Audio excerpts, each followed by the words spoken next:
So if you want to make 6 figures, you can't just be talking about you want to make 6 figures. You hear what I'm saying to you tonight?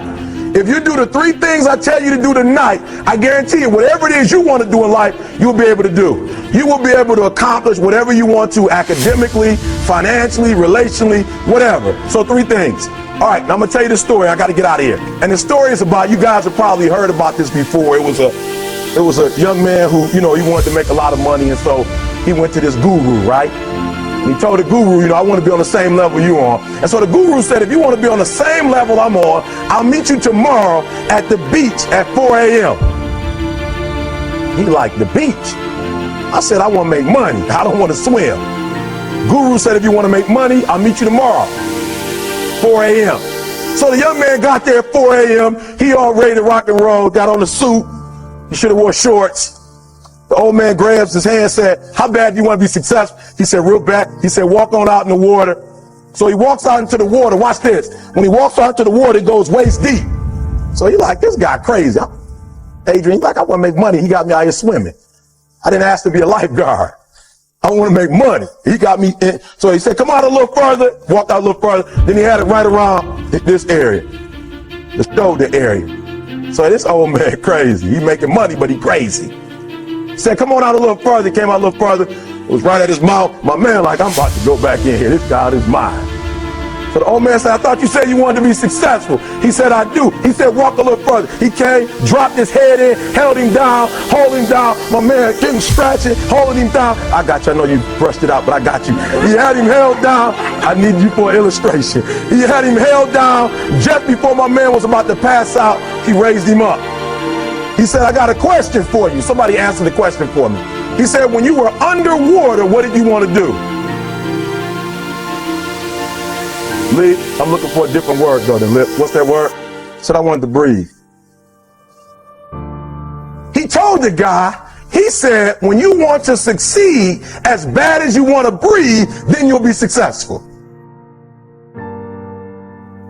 I don't know how many of y'all got asthma in here today, but if you ever had an asthma attack before, you short of breath, SOB, shortness of breath, you wheezing. The only thing you trying to do is get some air. You don't care about no basketball game. You don't care what's on TV. You don't care about nobody calling you. You don't care about a party. The only thing you care about when you're trying to breathe is to get some fresh air. That's it.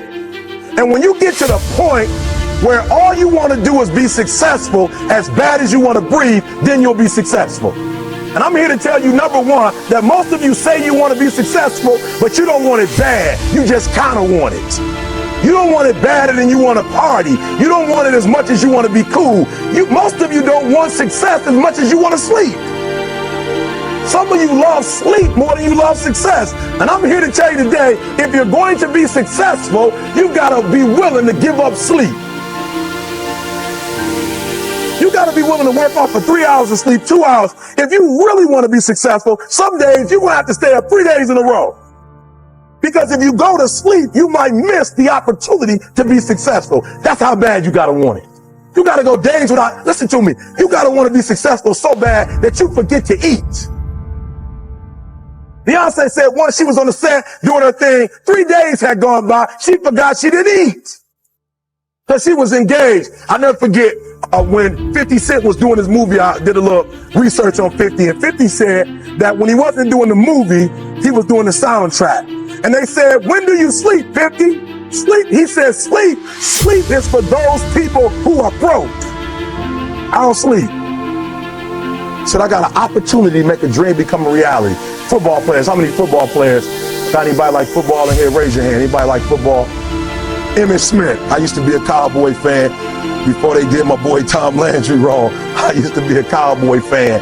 And watch this, there was a commercial. Emmitt Smith had won his first Super Bowl, and he had this commercial when he was lifting weights. I don't know if you saw the commercial when he was lifting, and Emmitt said, you know what? I won the Super Bowl, so I can rest now. He was doing his bench press. So he said, I won the Super Bowl, so I can rest now. So he throws up about 325, boom. And he rests for about 2 seconds. Then he's boom, boom, boom. Did you see that? He'd already won a Super Bowl. He said, I think I'm going to take a rest. And he rests for how long? 1 second. Most of you won't be successful because when you're studying and you get tired, you quit. And I'm here to tell you today, if you got somebody came to my office the other day crying. I said, look, don't cry to give up. Cry to keep going. Don't cry to quit. You already in pain. You already hurt. Get a reward from it. Don't go to sleep until you succeed. Listen to me. I'm here to tell you today that you can come here, you can jump up, you can do flips, you can be excited when we give away money. But listen to me, you'll never be successful until I don't have to give you a dime to do what you do. You won't be successful until you say, I don't need that money, because I got it in here. So listen to me. Emmitt Smith said this at the end of the commercial. Emmitt Smith said, all men are created equal. Some work harder in preseason. I'm going to say it again because you might have missed it. All men are created equal. Some work harder in preseason. So that means that there are some people who are going to see the professor, going to see the TA. And even when the professor says, I don't meet with you, my TA meets with you, you say, I don't want to talk to your TA. That's what it is. I don't pay the TA. I pay you to teach me. So you're going to have to find some time to meet me. If I got to meet you at the mall, if I got to meet you at your house, you are going to see me. Listen to me. All men are created equal. Some work hard in preseason. When I went to college, guys were way smarter than me. 4.0s, 3.0s. They went to the Ivy League high schools, came to Oakwood from these great high schools. Most of them are not doing what I'm doing. Why? Because it's not about where you come from. It's about heart. You come to a place where, being smart ain't enough. You got to have heart. That's number one. Watch number two. Number two, catch number two. I wrote it down. I wanted to make sure you got it. It says, watch this. We're talking about sacrifice now. The important thing is this. You're right in why I'm saying it, because I only have about 3 more minutes. Listen to me. The most important thing is this. To be able at any moment to sacrifice what you are for what you will become. That's the number 2 thing. You got to catch that one. To be able to, listen to me, at any moment. Some of you can make sacrifices when Monday Night Football is not on. You can make a sacrifice. But when the game come on, for some reason, you just attach to it. For some of you, when your favorite show come on, you can make sacrifices on Sunday when ain't nothing going on. But when your favorite show comes on Monday, bam, some of you focus until the phone ring, and then you like, I gotta answer. If I don't answer the phone, I'm gonna die. I'm saying to you today that there are some of you, if you give up your cell phone, you would be successful. But your cell phone is more important to you than your success. I'm gonna say it again. I'm gonna hurt somebody. Some of you need to give up your cell phone, because the time you spend on your cell phone could be used for your success. The time you could be using to be successful, you're using it on the cell. And the cell phone is not bringing you nothing but a bill. And somebody has told you you couldn't live without it. I'm talking about going deep now, giving up stuff. Watch what it says. To be able at any moment to sacrifice what we are for what we could be. I don't do well in math. You're right. You ain't never studied. I'm not good in writing because you have never written before. But I dare you to fail in writing for a whole year to see if you can get to the end. I dare you to fail. I dare you to take that same class over and over again. I dare you to stop dropping classes like you soft. Always want to give up. I'm dropping. Why are you dropping? I'm so grateful that the slaves didn't drop and quit. Say, I'm just going to stop. I'm a slave. I'm just going to be a slave. I'm going to quit. Listen to me. The slaves said, we will live because one day we will become. We won't always be slaves. So today, although we're slaves, we're going to act like we're free. And one day, our children will be free. If the slaves would have just said, we quit, we give up, we would have died in the Middle Passage. But some slaves said, I don't care what we go through, we're going to survive this. 400 years of slavery, we're going to get through this. And you can't get through it 1825. You can't get through a writing class, and you got tutor after tutor, resource after resource. The problem is, you ain't never felt no pain before. You're soft.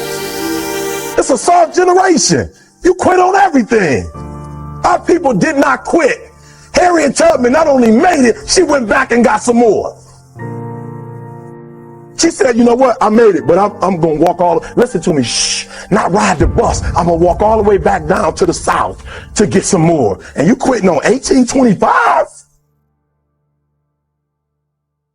Now watch this. You quit after listen to me, you get a sleeping bag and you wait for him.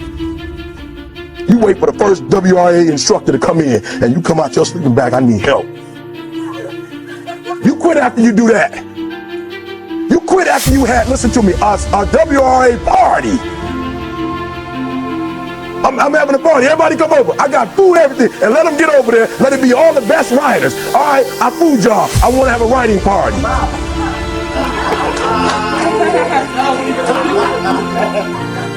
I'm serious. You quitting and you ain't even tried yet. Last one, I'm sorry. Last one. Listen to me. Pain is temporary. It may last for a minute, or an hour, or a day, or even a year. But eventually, it will subside. And something else will take its place. If I quit, however, it will last forever. Listen to me, I'm telling you as I leave. I was homeless for 2.5 years. And the problem with most of you never felt no pain before. Y'all spoiled. Some of y'all spoiled, just bottom line. Your parents have done everything for you. You never had to do nothing for yourself. You're spoiled. We're going to keep it real tonight. Some of you are spoiled brats. Every time you ever got in trouble, somebody in your house got you out of it. Every time you've done something you're not supposed to do, people say, Eric, your mother's a tyrant. You're right. She kicked me out. You're right. She's mean, but she developed a man because she put me out there and said, you're going to have to grow up. And some of you have never learned to grow up. And so every time something get hard, you quit, you call mama. I dare you to take a little pain. I dare you. I dare you not to go home. Somebody said, I don't go home, I feel bad. Go through it. You ain't gonna die. At the end of pain is success. You're not gonna die because you're feeling a little pain. I'm not eating like I eat at home. That's why you're about to go to the next level, because if you keep eating like you ate at home, you'll keep being a boy or a girl. It's time to become man, woman. So don't worry about a little pain. My greatest asset is I was homeless, so I can't feel a whole lot of pain. I've already been alone. It's not a whole lot of hurt I can feel on a little paper, on a little test. So I leave you, listen to me. We have gotten to a point where it's midterms and we're moving forward. The days of you getting money, I'm not saying we quitting, but I'm saying the day has got to go from external to internal. You have to give it everything you got. No more TV, no more parties, no more playing. If you don't have a 4.0, what you need to be doing is studying. Get off the phone. I'm sorry, I'm not available until the end of this year. No, I'm for real. You reached the right number, but you called me at the wrong time. Call me back January 1st. I'm about to get busy now. Huh? I want you to have a countdown of your home and say when the countdown is over, we're the real, watch me, because when I was homeless, I knew something was wrong. I knew that wasn't the best of me. And one day I said, will the real Eric Thomas please stand up? Will the real Eric Thomas please stand up? Stop being this high school dropout. Stop giving up. Stop sleeping on the street. Stop walking up and down Finkel Avenue like you ain't got nothing, and get your GED. Stop being afraid to take a test. Stop being afraid to go to college because your daddy didn't go and your mama didn't go. Stop being afraid and be the best Eric Thomas you can be. But listen to me, it's going to be hard. It took me 12 years to get a 4-year degree, but I got it. And guess what? On a degree, it don't have dates.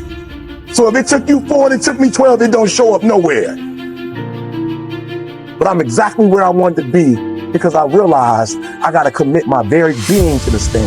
I gotta breathe it, I gotta feed it, I gotta sleep it. And until you get there, you'll never be successful in life.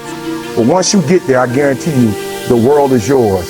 So work hard and you can have whatever it is you want. Thank you guys for your time.